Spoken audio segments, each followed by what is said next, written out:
Ce dimanche, Arsenal affronte Liverpool à domicile et ce sera sans William Saliba qui a pris un rouge face à Bournemouth. Et l'arbitre vient là, viens là un peu que je te parle. T'es sérieux de mettre rouge? Le foot, c'est un sport de combat, de contact. Non, le foot, c'est un sport de contact.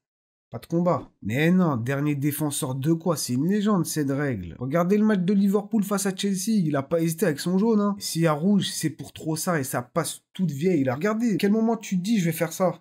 Le score. Pourquoi vous faites ça? Pourquoi? 2-0. Ouais, on a perdu 2-0 face à Bournemouth, là. Parce que j'ai l'air heureux. Et du coup, aujourd'hui, on va se remémorer ce duo légendaire. On va leur rendre hommage ensemble. Vu que ce dimanche, ils seront séparés face à Liverpool. Moi, il me faut ma dose. Donc c'est parti. On est à la fin du mois de juillet 2019 et Arsenal annonce l'arrivée de William Saliba, âgé de 18 ans et joueur de l'AS Saint-Etienne, qui est son club formateur. Et à cette époque... Attends, il y avait quoi à cette époque? Bon, déjà, il n'y avait pas le Coco. Non, enfin, non. Vous voyez, vous m'embrouillez, c'est pas ça que je voulais dire. Non, il n'y avait pas Arteta. Ouais, il n'y avait pas Arteta au club. C'était ce bon vieux Unai qui était le capitaine du navire. Et Arsenal venait de finir 8e. Ah, la bonne vieille époque, hein. Ouais, on revient de loin. Mais bon, Saliba, il a quand même attendu longtemps avant de faire ses débuts. 3 ans. Ah, le gars, il était patient, à 3 ans d'attente. Après, il est quand même parti en prêt à Saint-Étienne, à Nice et à Marseille, où ça s'est quand même bien passé. Il a fait le job. Et de son côté, Gabriel devient un gunner en septembre 2020 en provenance du LOSC. Et lui, pour le coup, contrairement à son compère, il n'a pas dû attendre longtemps. Arrivé 1er septembre, début 10 jours plus tard. Un but, un clean sheet, victoire 3-0 net et sans bavure. C'est Halloween bientôt et vous voulez avoir peur. Un truc effrayant. Regardez-moi la défense d'Arsenal en 2020. Ouais, je vous avais prévenu. Hein. Le pire, c'est qu'à nos gosses, on pourra dire, ton daron, il en a connu des galères. Hein. J'y fus. Mais l'histoire peut enfin commencer. William Saliba, Gabriel Mag... Putain. Bon, Saliba et Gabriel sont tous les deux alignés face à Crystal Palace pour la première fois. Merci. C'est aussi le premier match de William Saliba dont je vous avais parlé un peu plus tôt. Mais avant de connaître Saliba... Gabriel, c'était ça. Vous voyez un homme heureux? Et depuis qu'ils sont ensemble, ça s'est arrangé. Il respire la joie de vivre, tout comme ses cheveux. Mais quand je vous dis que ce duo est légendaire, il fait carrément des miracles. Et pour la première saison de Saliba en tant que titulaire, les deux ont joué les 27 premières journées de PL. Mais la vie, ça réserve des cadeaux, des surprises. Et Saliba se pète. Voilà, une petite blessure au dos en Europa League face au Sporting. Il a plus joué de la saison. Et sur les 11 matchs restants, sans Saliba du coup, on est passé de moins d'un but pris par match à quasi 2 buts. On était heureux avec nos 40% de matchs avec un clean sheet, mais on est passé à 18%. Et au total, il n'y a que 2 matchs sur les 11 où t'encaisses aucun but. Et en même temps, c'est ce bon vieux Rob Holding qui a remplacé Saliba.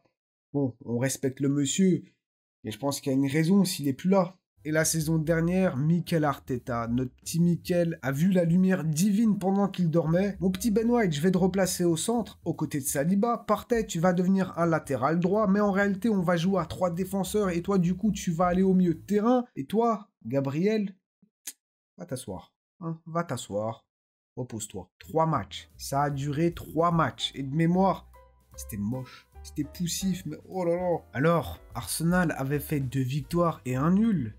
Mais ça allait pas. Du coup, Gabriel est revenu pour le match face à United remporté 3-1 et après il a joué toutes les rencontres. Bon, sauf une, c'est vrai, face à Sheffield, mais là c'était une victoire 5-0. Donc on pardonne, hein, on ferme les yeux. Et on peut le dire, les deux ils se complètent super bien. Déjà, ils parlent tous les deux français. Gabriel est gaucher, Saliba est droitier. En plus, bon... Les deux font à peu près 1m90, mais malgré tout, dans leur profil, dans leur façon de jouer, ils sont quand même assez différents. Gabriel, c'est la brute dans le duo. Le gros bébé qui va jouer de son physique, il te rentre bien dedans, très bon dans les airs en plus. Que marque ce mec. Alors que Saliba, les airs, c'est pas forcément son point fort, mais par contre, il est plus rapide, plus élégant, il est meilleur balle au pied. Certains diront qu'il peut manquer d'agressivité, c'est vrai, mais par contre, il en a ici. Il anticipe super bien. Et regardez-moi ça, Saliba se trouve ici, et il anticipe comme dans FIFA. On a tous déjà tapé comment mieux défendre sur FIFA, et les gars, ils font que répéter, ouais, coupe les lignes de passe, anticipe les lignes de passe. Je crois qu'on a vu exactement les mêmes tutos. Et regardez dans le même match d'ailleurs, le retour de Zinzin qu'il fait. Alors l'action commence au milieu de terrain, il cavale, tacle et rentre chez toi. Mais vous voyez, les deux, c'est le parfait équilibre. Et je pense qu'on est tous d'accord pour dire que la saison dernière, c'est notamment grâce à ces deux-là que Arsenal a fini meilleure défense en Première Ligue, avec 29 buts encaissés, 5 de moins que le deuxième, là, City. Et tenez-vous bien, 75 buts de moins que le dernier Sheffield. C'est possible ça, encaisser 105 buts en 38 journées. Là, le club, je crois, il a été dissous. Hein. Mais Arsenal, en 2024, c'est encore plus choquant. Ils ont pris que 7 buts en 17 matchs. C'était aussi l'équipe qui a encaissé le moins de frappes cadrées, le moins d'XG. Toi là, tu passes pas, on t'a dit. Par la même occasion, David Raya a remporté le gant en or pour ses 16 clean sheets. Mais je vais être honnête. Cette récompense, il aurait dû la scier en deux et la partager à Gabriel et à Saliba et dire tout simplement merci. Cette saison, Raya, j'ai pas grand chose à dire, hein, très très bon. Mais la saison dernière, j'avais de sérieux doutes. Jeu au pied, tout ça, c'est cool. Mais un gardien, avant tout, c'est censé faire quoi? Défendre sur sa ligne, faire des arrêts, voilà. Bah Raya, ça me rassurait pas du tout. Mais alors là, pas du tout. Maintenant, il a pris son gant. Félicitations. En même temps, c'était le goal qui faisait le moins d'arrêts par match. Il faisait partie des gardiens avec le plus faible pourcentage d'arrêts par rapport aux frappes cadrées. Et pour la peine, ils font tous partie de l'équipe de l'année en Angleterre. Et ça, c'est mérité. Bon, sauf Raya, c'est vrai que tu profites, hein. Oui, tu profites. Saliba et Gabriel, ça dit quoi cette saison? Les stats?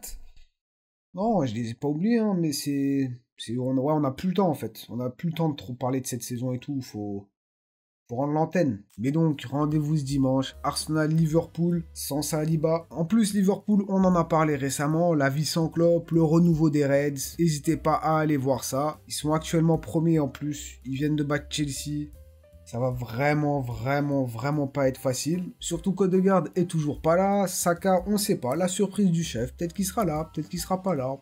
On verra bien. Par contre, il y a un joueur qui est toujours porté disparu, c'est Jurrien Timber, donc si vous l'avez vu, veuillez le signaler, comme ça ça fera plaisir à sa famille. Et pour couronner le tout, la cerise sur le gâteau, Arsenal a affronté le Shakhtar, mardi en Ligue des Champions, et maintenant aussi il y a Calafiori qui est blessé, donc franchement c'est génial. Après ce week-end, on va quand même se régaler, on n'a que des gros matchs. El Clasico, le Clasico et l'Inter contre la Juve.